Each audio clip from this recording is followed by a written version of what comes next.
des gens qui vont ignorer le sens de consommer le mariage selon l'islam, selon la majorité des savants et les compagnons eux-mêmes.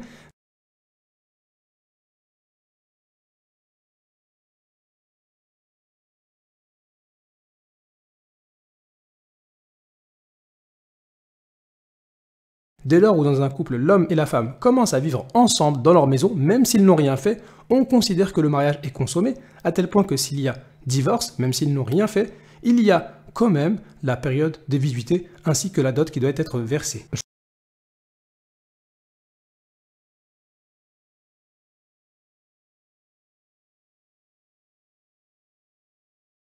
Plus d'informations sur le sens de la consommation du mariage islamiquement, voir la vidéo précédente.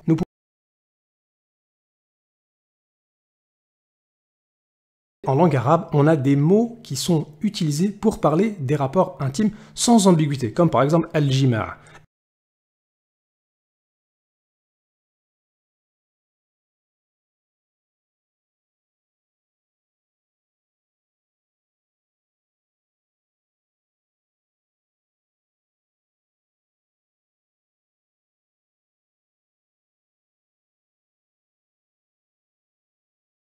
Quand on parle de 9 ans, c'est pas al-jima' qui est utilisé. Donc ce mot-là aurait pu être utilisé, mais il n'a pas été utilisé ici quand on parle des 9 ans. Et si ça existait 9 ans avec al-jima' pour Aïcha, radiallahu anha, eh bien en 5 heures, Jacques le Fou et ses amis arabophones, qui maîtrisent les ambiguïtés, entre guillemets, ils auraient sorti ce texte. Ils ne l'ont pas fait. Pourquoi? Parce que ça n'existe pas.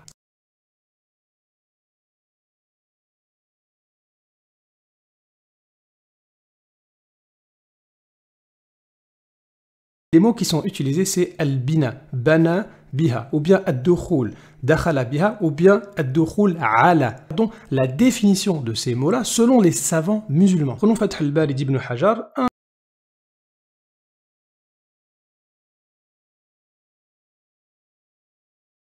un commentaire de Sahih al-Bukhari. Et il va nous expliquer le sens de al-bina biz-zawja. Et vous savez,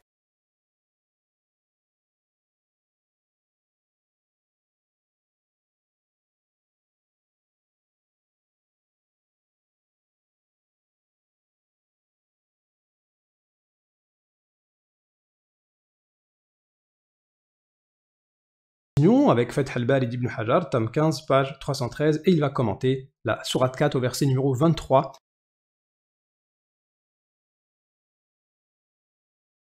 On parle de al-khalwa, c'est-à-dire l'isolement. Et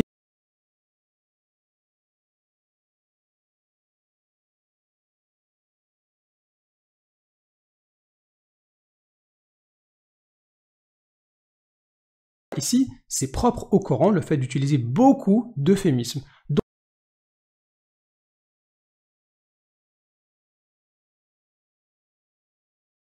Langue arabe, ad-dukhul et al-bina n'implique pas nécessairement les rapports intimes.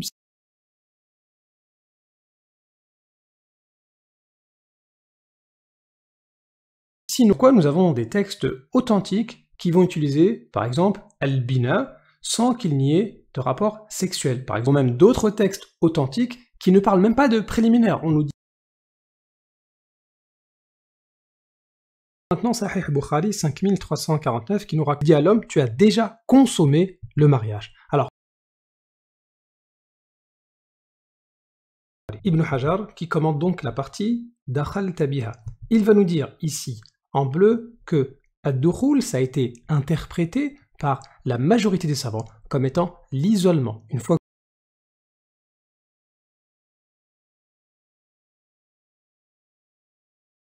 lui, il va être obligé d'interpréter ad-dukhul comme étant les rapports intimes, mais comment il va le faire? Il va pas dire c'est en langue arabe, ad-dukhul ça veut dire rapport intime. Non, non, non, il est obligé de citer le hadith d'après qui va venir appuyer le sens de ad-dukhul. Et c'est donc avec un autre hadith qu'Ibn Hajar est obligé de trancher sur la question de ad-dukhul.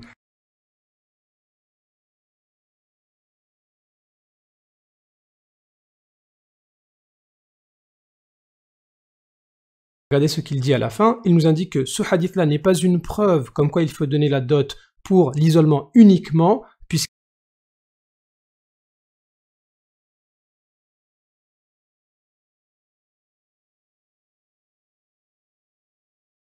Maintenant, un autre grand commentateur du Sahih al-Bukhari et qui est fait par Ibn Battal. Il nous indique ici en bleu l'avis des savants qui ont interprété ad-dukhul comme étant l'isolement. Et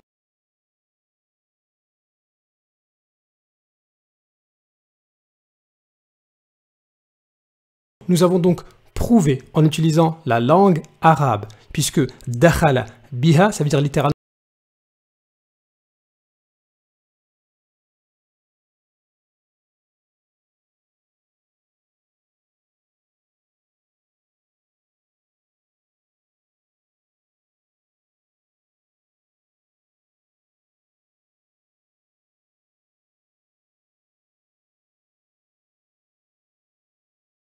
n'a pas parlé de rapport intime quand elle avait 9 ans. Elle parlait l'arabe, elle savait quel mot utiliser et elle a choisi d'utiliser ad-dukhul et al-bina qui